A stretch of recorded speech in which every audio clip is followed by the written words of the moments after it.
Hello students, welcome to my channel. तो आज हम स्टार्ट करेंगे chapter number 5 continuity and differentiability. तो बेटा आपके पास इस चैप्टर नंबर 5 में टोटल 7 एक्सरसाइजेज हैं। तो मैं हर एक एक्सरसाइज कराने से पहले उस एक्सरसाइज की इंट्रोडक्शन आपको करवाऊंगी, ठीक है। तो अलग अलग हम सभी एक्सरसाइज की इंट्रोडक्शन करेंगे ताकि आपको कोई कंफ्यूजन ना रहे कि कौन सी एक्सरसाइज में आपके कौन से कंसेप्ट यूज होने वाले हैं। ओके, तो इस वीडियो में हम करेंगे एक्सरसाइज 5.1 की इंट्रोडक्शन। तो बेटा आपके पास एक्सरसाइज 5.1 में हम पढ़ेंगे कंटिन्यूटी ऑफ अ फंक्शन के बारे में, okay, algebra of continuous function और कंपोजिट फंक्शन। तो ये 2-3 टॉपिक्स जो हैं वो हम इस एक्सरसाइज में करने वाले हैं, ठीक है। तो वो इस वीडियो में मैं आपको पढ़ाऊंगी। ओके, तो देखिए सबसे पहले तो आपके पास 5.1 में आपको फंक्शन दे दिया जाएगा और बोला जाएगा कि उस फंक्शन की हमें कंटिन्यूटी चेक करके बताइए कि आपका ये जो फंक्शन है ये कंटिन्यूअस फंक्शन है या डिसकंटिन्यूअस फंक्शन है, ठीक है। तो देखिए कंटिन्यूअस फंक्शन वो फंक्शन होते हैं जिनका जो ग्राफ है, जिनका ग्राफ जो है वो बिना ब्रेक के लगातार बनता है, ठीक है।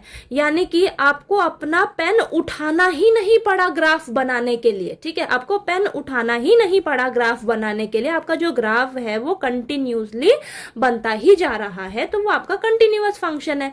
और इसका उल्टा अगर हम बात करें डिसकंटिन्यूअस फंक्शन, यानी कि आपको अपने पेन को उठाना पड़ा ग्राफ बनाने के लिए, ठीक है, तो वो आपका जो है डिसकंटिन्यूअस फंक्शन है।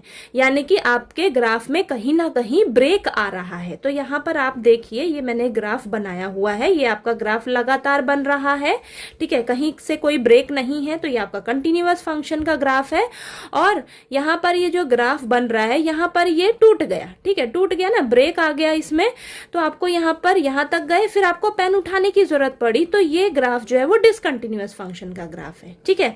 तो ये इन शॉर्ट मैंने आपको कंटिन्यूअस फंक्शन और डिसकंटिन्यूअस फंक्शन बता दिया। अब हम आगे कंटिन्यूटी ऑफ अ फंक्शन के बारे में पढ़ेंगे डिटेल में, ओके। अब हम मेन मुद्दे पर आते हैं। तो मैंने आपको बताया कि हमें बोला जाएगा कि बताइए हमारा जो फंक्शन है वो कंटिन्यूअस है या डिसकंटिन्यूअस है। तो हम हर फंक्शन का अब ग्राफ बनाकर तो बता नहीं सकते ना कि हमारा फंक्शन कंटिन्यूअस है या डिसकंटिन्यूअस है।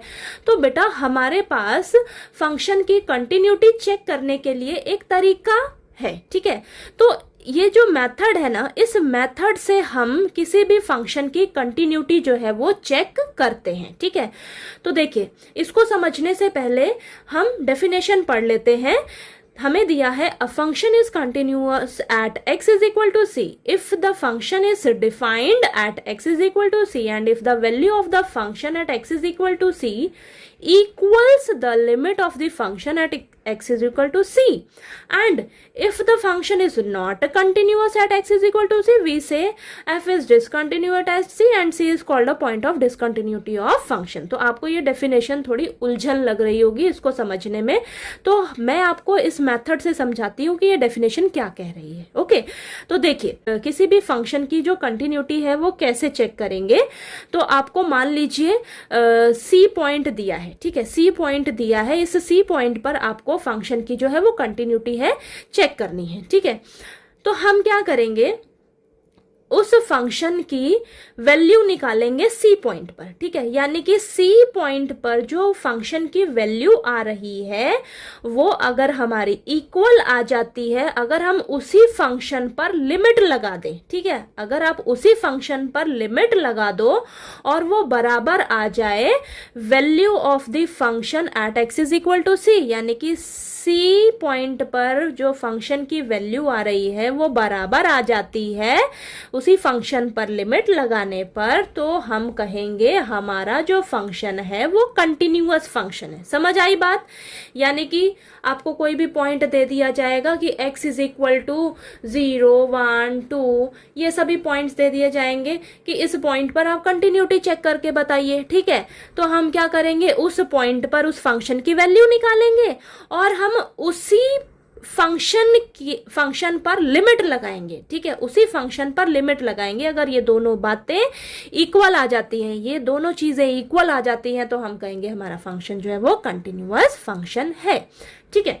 अब देखिए, अगर आपका फंक्शन ब्रेक हो रहा होता है किसी पॉइंट पर, ठीक है, ब्रेक हो रहा है अगर किसी पॉइंट पर, मान लीजिए आपको 0 पॉइंट पर कंटिन्यूटी चेक करनी है, तो वो 0 पॉइंट पर आपका फंक्शन ब्रेक करके दिया हुआ है, तो हम उस 0 पॉइंट पर भी उसकी कंटिन्यूटी चेक करेंगे, ठीक है। यानी कि उस 0 पॉइंट पर, उस पॉइंट पर हम फंक्शन की वैल्यू निकालेंगे और उससे लेफ्ट में जाएंगे, लेफ्ट में जाएंगे तो हमारे पास हो जाएगा limit x approaches to c negative f of x।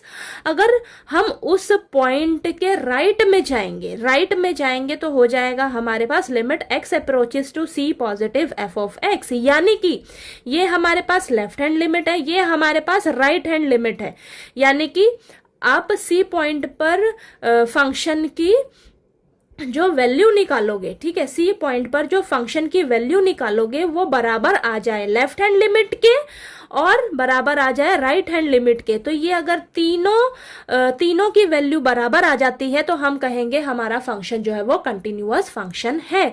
अगर इनमें से एक भी इक्वल नहीं होते हैं एक दूसरे के तो हम कहेंगे हमारा जो फंक्शन है वो डिसकंटिन्यूअस है एट द पॉइंट सी।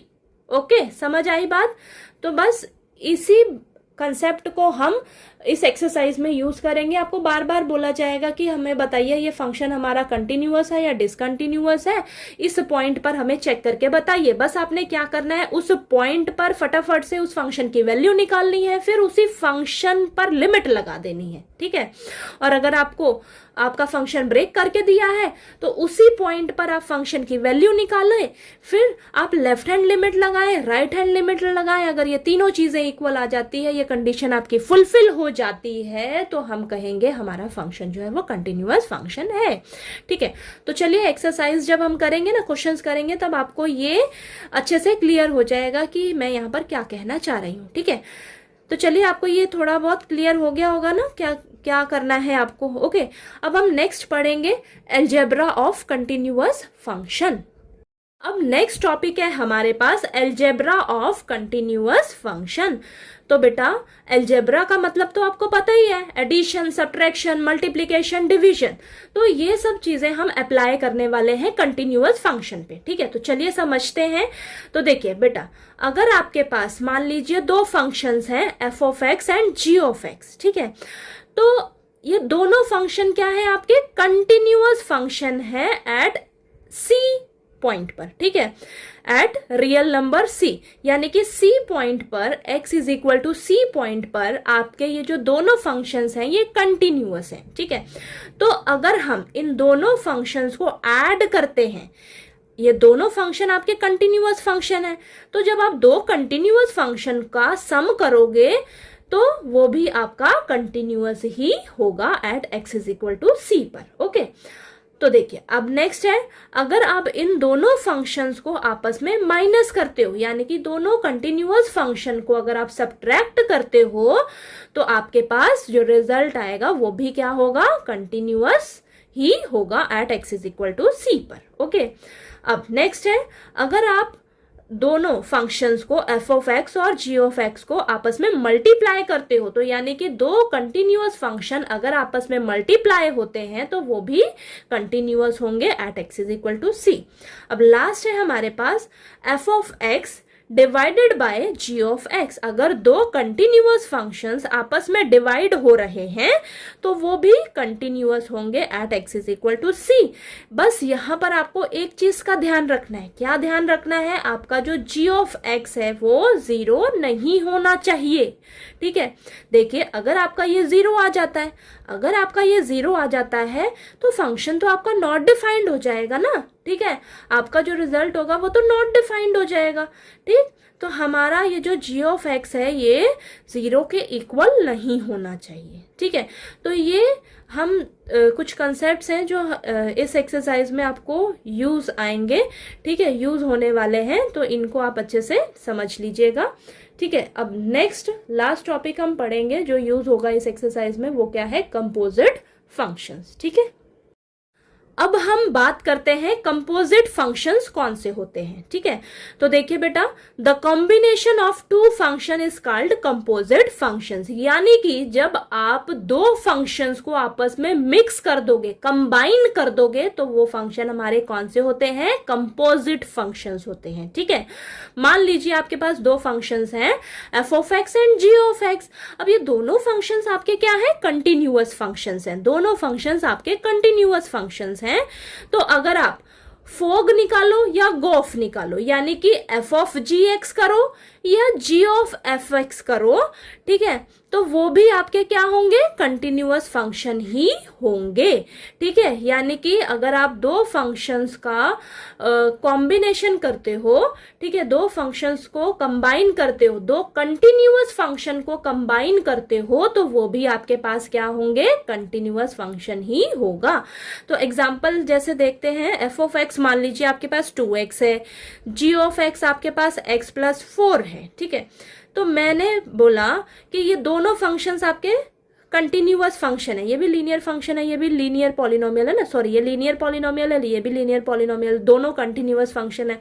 तो अगर हम इसको कंबाइन कर देते हैं, मान लीजिए अगर मैं इसका एफ ऑफ जी एक्स निकालूं या जी ऑफ एफ एक्स निकालूं, तो वो भी हमारा क्या कहलाएगा, कंटिन्यूअस फंक्शन कहलाएगा। तो मैं यहाँ पर एफ ऑफ जी एक्स आपको निकाल कर दिखा देती हूँ।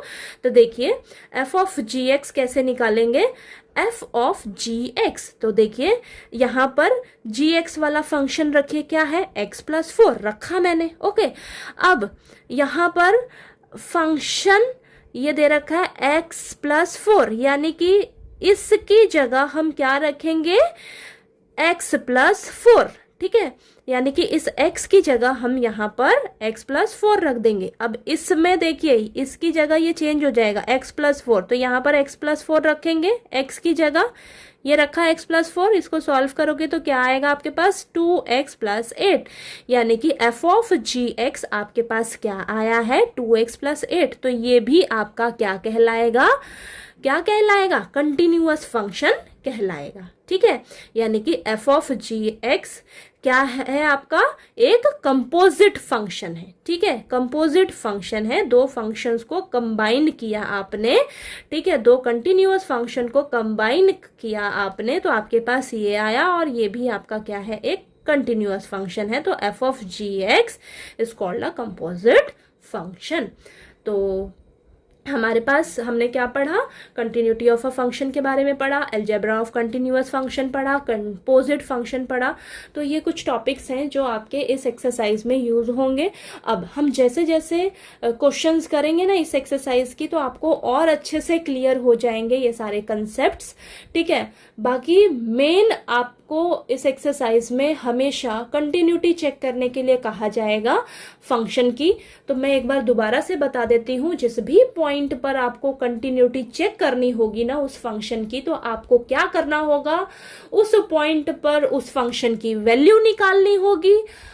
अगर वो आपका इक्वल हो जाता है किसके, जब आप उसी फंक्शन पर लिमिट लगा देते हो बेटा, ठीक है, लिमिट लगा देते हो उसी फंक्शन पर, तो आपका फंक्शन जो है वो कंटिन्यूअस कहलाएगा, ठीक है। और एक चीज मैं आपको बताना भूल गई कि यहाँ पर ये जो हमारे पास लिमिट है, देखिए लिमिट जो है, लिमिट का मतलब क्या है कि आप जिस भी पॉइंट पर उसकी कंटिन्यूटी चेक कर रहे हो फंक्शन की, तो उसके आसपास वाले पॉइंट्स, उसके आसपास वाले पॉइंट्स पर भी आपका जो फंक्शन है उसकी वैल्यू जो है वो सेम आ रही है, ठीक है, उसकी जो वैल्यू है वो सेम आ रही है, तो हम क्या कहेंगे, हमारा फंक्शन जो है वो कंटिन्यूअस फंक्शन है, ठीक है, ओके। तो चलिए, आपको ये जो वीडियो है अगर समझ आया हो सारे कंसेप्ट्स, तो प्लीज़ वीडियो को लाइक कीजिएगा, शेयर कीजिएगा और ज़्यादा से ज़्यादा सब्सक्राइब कीजिएगा चैनल को। और अगर आपको मेरा पढ़ाया हुआ अच्छा लगे तो प्लीज़ वीडियो को लाइक कीजिए, शेयर कीजिए और ज़्यादा से ज़्यादा सब्सक्राइब कीजिएगा चैनल को। Thank you so much.